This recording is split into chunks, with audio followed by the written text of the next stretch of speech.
pinagpalang umaga po sa bawat isa, sa ating mga magsisipagtapos, at lalo higit po sa ating mga magulang. Malayong malayo sa nakaugalian ang paraan ng pagkapili sa ating panauhing tagapagsalita sa pinaka-inaabangang palatuntunan ngayong araw na ito.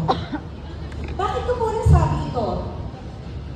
Nasanay tayo na karaniwan sa isang inimbitahang guest speaker ay titulado sa unahan o sa dulo ng kanilang mga pangalan.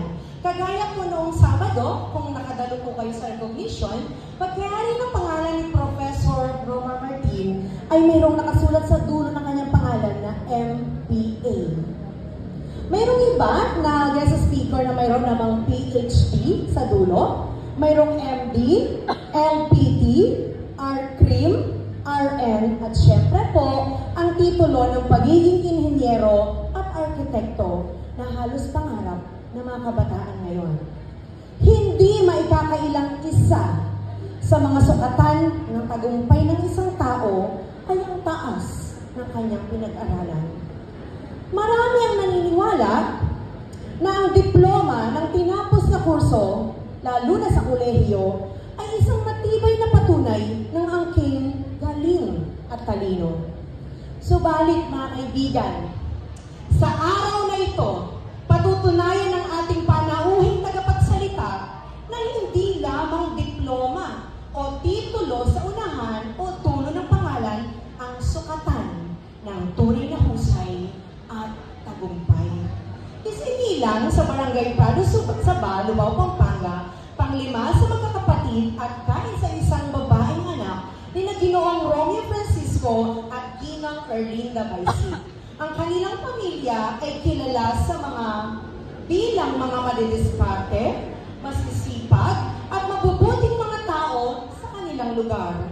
Sa murang edad, natutunan ni Sheila May na tumindig at patatagin ang kanyang sariling mga tuhod sapagkat maagang pumanaw ang haligi ng kanilang tahanan.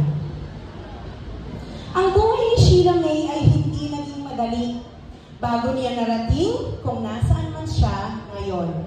Hindi man pinalad na makatapos ang kolehiyo, hinadlangan man ng ilang ulit ng hampas ng bagyo ng kapalaran, hindi nagpatinag ang ating panauhing tagapagsalita. Sa biyaya ng Panginoon at suporta ng kanyang partner sa buhay na si Sir Roger, sa kasalukuyan, ang ating panauhing tagapagsalita ay ipinagmamalaki ko pong nagmamayari ng isang printing business. Hindi pa yan nakatapos ng kolehiyo, na ipinangalan sa kanilang 3,000 mga supling. Siya din po ay isang baker ng masasarap at magagandang cake na natikman at nakarating na sa iba't ibang lugar sa buong Pilipinas. Wait, there's more. Nagmamay-ari din ang ating panauhing tagapagsalita ng isa sa mga pinipilahang Rogers Barbershop sa pamamahala ng kanyang katuwang na si Sir Roger. Mga kaibigan, mga magulang, mga minamahal naming magsisipagtapos, mga panauhin,